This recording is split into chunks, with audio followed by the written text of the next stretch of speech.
Salut à toutes et à tous, c'est Felkin. Ouais, je suis passé chez le coiffeur. Comme vous savez, on se rapproche doucement de l'été. Et qui dit été dit chaleur. Qui dit chaleur dit vacances. Et qui dit vacances dit grosse programmation de festivals à venir. Je vous propose donc une petite sélection des 10 meilleurs festivals à faire cet été. En numéro 10, l'Electro Beach Festival. Notre petite fierté française. C'est un festival qui explose depuis sa création. On est passé de 15 000 à 150 000 participants en 6 ans. Et cette année, je sens ça va être encore pire. C'est un festival EDM vachement tourné vers l'Electro House. C'est le festival que tout fan français de David Guetta ou Martin Garrix se doit de faire au moins une fois. En numéro 9, le Boom Festival. Non, c'est pas un festival dédié à Thibaut Inchey, mais bien un festival qui a lieu tous les 2 ans au Portugal. Et c'est le Woodstock des temps modernes, ce truc.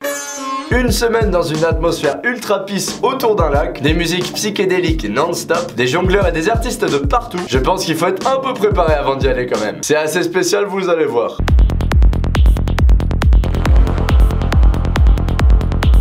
Le festival est déjà complet, donc pour ceux que ça intéresse, il faudra encore attendre 2 ans avant de le faire. En 8ème position, l'Awakening Festival. Il est galère à dire celui-là. Un gros festival techno qui a lieu juste à côté d'Amsterdam, à Sparnwood. Charmant village de 200 habitants. Pas de soucis de tapage nocturne pour les voisins au moins. Après c'est un festival vraiment techno. Genre faut vraiment aimer ça parce que la musique ça sera soit ça, ou soit ça. Vous voyez ce que je veux dire. Mais ça reste l'occasion de voir quasi tous les plus gros DJ techno au monde rassemblés au même endroit. Si vous aimez le genre, allez-y. En 7ème, le Let It Roll Festival. Laisse-le rouler. Je sais pas où ils vont chercher leur nom de festival les types des fois. Ah, ça roule. Si j'en faisais le nom d'un festival. Plus gros festival de drum and bass d'Europe qui a lieu chaque année en République tchèque. Tous les plus gros artistes de drum y sont programmés. Si vous aimez le genre, une fois de plus, n'hésitez pas. En 6, le Glastonbury Festival. Un festival qui a été créé il y a plus de 30 ans. Le Glastonbury Festival, c'est pas seulement de la musique, c'est aussi un gigantesque festival de théâtre. Le truc est gigantesque, on dirait presque un village. D'après mon pote Wikipédia, en 2007, plus de 700 spectacles sur 80 scènes ont été proposés aux 150 000 festivaliers. Ça en fait des chiffres. Niveau musique, y a pas plus polyvalent. Vous y trouverez du Muse comme du Skrillex ou encore des musiques super calmes comme de la grosse drum and bass. En 5ème, le Lollapalooza. Va falloir faire quelques kilomètres pour y aller à celui-là par contre. Festival qui se déroule aux USA. Il a été créé en 1991 et change d'emplacement dans le pays chaque année. Cette année, c'est à Chicago et au niveau des artistes, c'est également ultra varié. On a du Red Hot Chili Peppers comme du Hardwell. C'est un des festivals qui a permis le développement de la culture de la musique alternative aux États-Unis. C'est-à-dire écouter autre chose que la musique qu'on leur passait non-stop à la radio. Plus de 160 000 participants répartis sur 3 jours. Le Lollapalooza vaut le détour si jamais vous êtes aux États-Unis cet été. On reste sur le continent américain pour le numéro 4, le festival Coachella. Considéré comme un des meilleurs festivals électroniques au monde, le Coachella Festival existe depuis 1999 et ne fait qu'augmenter son nombre de participants chaque année. Bon, par contre, je l'annonce, je me suis trompé, c'est un festival qui se déroule au mois d'avril. Pour cet été, ça va être un peu compliqué, mais pas grave, il vaut le détour. Au niveau de la programmation, vous avez tous les plus gros artistes de tous les genres qui sont invités. Comme d'hab, du rap, du rock ou de l'électro. À Coachella, vous serez servi. On passe maintenant au podium. En numéro 3, le Defqon 1. Alors là, c'est assez spécial. Celui-là, je le recommande non pas forcément pour les artistes, parce qu'au niveau de la musique, c'est beaucoup de hardstyle, beaucoup de hardcore, et que tout le monde n'est pas forcément fan.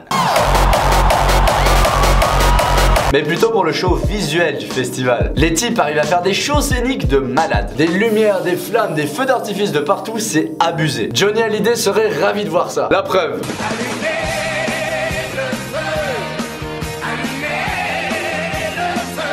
Les DJ passent après le show visuel. Limite, on sait pas où ils sont sur la scène. 66 000 participants l'année dernière et ça fait qu'augmenter.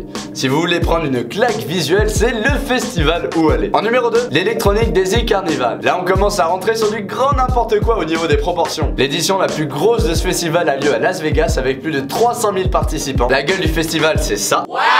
Le point de vue du DJ c'est ça. C'est complètement malade. Au niveau de la programmation, c'est tous les plus gros DJ de tous les genres électro qui sont conviés à cet événement. Du dubstep, de l'électro house, de la techno. Dans un cadre de parc d'attractions, le truc, c'est le Disneyland de l'électro. Avant de vous donner mon numéro 1, je voulais faire quelques mentions spéciales à certains festivals. L'Ultra Music Festival, qui est un des plus gros festivals d'EDM au monde. Mais bon, des énormes festivals d'EDM, il y en a pas mal, c'était manière de changer un peu. Le Monegro Festival, un putain de festival au nord de l'Espagne qui se passait dans un désert, mais qui a été annulé il y a 2 ans, et depuis depuis plus de nouvelles. Et le Burning Man, le festival se passe aussi dans le désert et est surtout méga connu pour les méga sculptures que les artistes font pour l'occasion et qui souvent sont brûlées à la fin du festival. En festival numéro 1 et sans trop de surprise, je place Tomorrowland. Parce que ce festival, c'est pas que le festival d'Avicii, David Guetta ou un autre Martin Garrix. Ce festival possède une multitude de scènes sur lesquelles vous pourriez voir du rap, de la techno, de la drum and bass, de la musique David Guetta. Il y en a pour tous les goûts. L'ambiance est féerique, les décors sont magnifiques, on a l'impression d'être dans un rêve non-stop. Et en plus ce festival se passe en Belgique, c'est pas très loin de chez nous. Même si malheureusement ce festival est déjà complet depuis quelques mois, je vous recommande de le faire au moins une fois dans votre vie. Voilà, ce classement des festivals pour cet été est terminé. Vous pouvez liker, commenter ou partager la vidéo si elle vous a plu. Et sur ce, je vous dis à bientôt, musicalement vôtre. Je veux que tout le monde